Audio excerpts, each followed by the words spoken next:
প্রচন্ড এই গরমে খাওয়া দাওয়াটা আমাদের সকলকেই খুব বুঝে করতে হচ্ছে। শরীরের কথা ভাববো নাকি স্বাদের কথা ভাববো, এই দুয়ের টানাপোড়েনে প্রাণ অস্থির হয়ে উঠেছে। আর তাই আজ আমি আপনাদের সাথে খুব easy, simple, at the same time খুব টেস্টি একটা রেসিপি শেয়ার করতে চলেছি। Hello viewers, cooking by Abol Tabol channel থেকে আমি সুদেশনা আপনাদের সকলকে স্বাগত জানাই। আমাদের আজকের রেসিপি গন্ধরাজ মুরগি। এর জন্য 1 কেজি চিকেন নিয়েছি, যেগুলো ভালো করে ধুয়ে পরিষ্কার করে নিয়েছি। এবার এর মধ্যে হাফ কাপ দই দিলাম, দইটা কিন্তু ঘরে পাতা। এছাড়া 1 টিস্পুন কাঁচা লঙ্কা বাটা, কিছুটা সল্ট দিচ্ছি। একটা গন্ধরাজ লেবু নিয়েছি, গন্ধরাজ লেবুর এই যে সবুজ যে পোর্শনটা সেইটা হালকা করে গ্রেট করে দেব।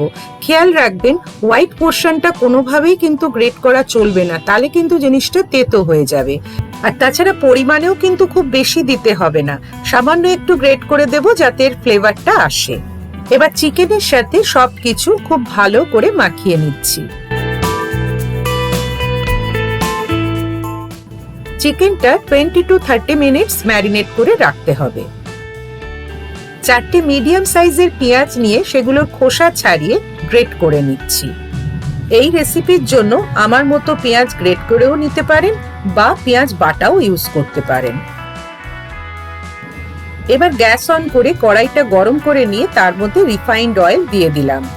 তেলটা ভালো মতো গরম হয়ে গেলে 1 টিস্পুন রসুন বাটা দিয়ে রসুন বাটাটা খুব ভালো করে তেলের মধ্যে নাড়াচাড়া করব কিছুক্ষণ।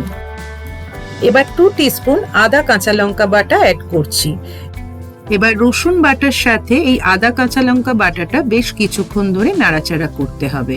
সুন্দর একটা গন্ধ বেরিয়ে গেছে। এবার এর মধ্যে গ্রেটেড পেঁয়াজটা দিয়ে দিলাম। পেঁয়াজটা এবার আদা রসুনের সাথে খুব ভালো করে কষিয়ে নিতে হবে। আমি আমার আগের অন্য ভিডিওতেও বলেছি যে পেঁয়াজের যে কোনো রান্নায় পেঁয়াজ আদা রসুনের কাঁচা গন্ধ যতক্ষণ পর্যন্ত না চলে যাচ্ছে খুব ভালো করে পুরোটা কষিয়ে নিতে হবে। স্বাদ অনুযায়ী সল্ট অ্যাড করছি। চিকেনের এই রেসিপিতে যেহেতু খুব কম মশলা ব্যবহার করব, তাই খেতেও কিন্তু এটা খুব হালকা হয়। কষানোটা প্রায় হয়ে এসছে, এবার ম্যারিনেটেড চিকেনটা অ্যাড করে দিচ্ছি। পেঁয়াজ আদা রসুনের কাঁচা গন্ধটা চলে গেছে, এবার এই ম্যারিনেটেড চিকেনটা ভালো করে কষিয়ে নিতে হবে। রান্নার কিছু বেসিক নিয়ম আছে, সেগুলো প্রায় প্রতি ভিডিওতেই কিছু না কিছু আমি মেনশন করি, বিশেষ করে রান্নাঘরে যারা নতুন তাদের জন্য। চিকেনটা কিছুক্ষণ কষানোর পর 1 টিস্পুন ধনে গুঁড়ো আর হাফ টিস্পুন গরম মশলা পাউডার দিয়ে দিলাম। আর কোনো মশলা কিন্তু এর মধ্যে দেব না। চিকেনটা লো ফ্লেমে খুব ভালো করে কষিয়ে নিচ্ছি। এর আগে আমি আপনাদের সাথে গন্ধরাজ রুই ভাপার রেসিপি শেয়ার করেছিলাম, সেটা অনেকে বানিয়েছে এবং বানিয়ে আমাকে তার ফিডব্যাক দিয়েছে। তাদের কিন্তু অসাধারণ লেগেছে রেসিপিটা। যারা এখনো ট্রাই করেননি রেসিপিটা, তারা কিন্তু অবশ্যই ট্রাই করবেন। এবার ঢাকা দিয়ে চিকেনটা 20 থেকে 25 মিনিট রান্না করতে হবে। ঢাকা খুললাম, দেখুন চিকেনটা অনেকটাই সেদ্ধ হয়ে গেছে আর তেল রিলিজ করেছে। কি সুন্দর একটা কালারও দেখতে পাচ্ছি আমরা। খুব ভালো করে পুরোটা আবার নাড়াচাড়া করে নিলাম। গন্ধরাজ লেবুর সবুজ অংশটা কিছুটা গ্রেট করে দিচ্ছি। ম্যারিনেশনের সময়ও কিন্তু অল্প একটু অ্যাড করেছিলাম, জাস্ট ফ্লেভারের জন্য কিন্তু এই গ্রিন অংশটা আমরা গ্রেট করে দিচ্ছি। আবারও বলছি, হোয়াইট পোর্শনটা যেন কোনোভাবেই গ্রেট করবেন না, তাহলে কিন্তু তেতো হয়ে যাবে।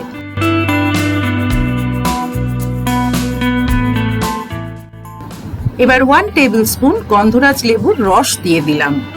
আপনারা নিশ্চয়ই খেয়াল করেছেন এই রান্নায় আমি কিন্তু কোনো এক্সট্রা জল ইউজ করিনি।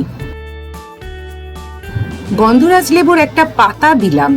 এই লেবু পাতা দিয়ে আমরা কিন্তু মাছের ঝোলও খেয়ে থাকি। উদ্দেশ্য কিন্তু একটাই, মাছের ঝোল হোক বা চিকেন, তার মধ্যে যাতে এই পাতার গন্ধটা আসে। রান্নাটা আমার কমপ্লিট হয়ে গেছে। সুইচ অফ করে আরো একটা পাতা আর কয়েক টুকরো গন্ধরাজ লেবু আমি চিকেনের ওপর দিয়ে রাখলাম। তবে এখানে একটা কথা বলে রাখি, ঢাকা দিয়ে মিনিট 2 পরেই কিন্তু এই লেবুর টুকরোগুলো সরিয়ে ফেলবেন, তা না হলে কিন্তু চিকেনটা তেতো হয়ে যাবে, তখন খেতে বসে কিন্তু মন খারাপ লাগবে। দেখতে পাচ্ছেন তো কি দারুণ একটা ডিশ তৈরি হয়ে গেল চিকেনের। এই গরমে হালকা অথচ টেস্টি যদি কিছু খেতে চান তাহলে কিন্তু এই রেসিপির কোনো জুড়ি নেই। রুটি, পরোটা, জিরা রাইস যে কোনো কিছুর সাথে এই গন্ধরাজ মুরগিটা কিন্তু অসাধারণ খেতে লাগে। আমার কথায় আস্থা রেখে একবার জাস্ট বানিয়ে দেখুন, সত্যি এটা খেতে কিন্তু দারুণ ভালো লাগে। আজ তবে এই পর্যন্ত।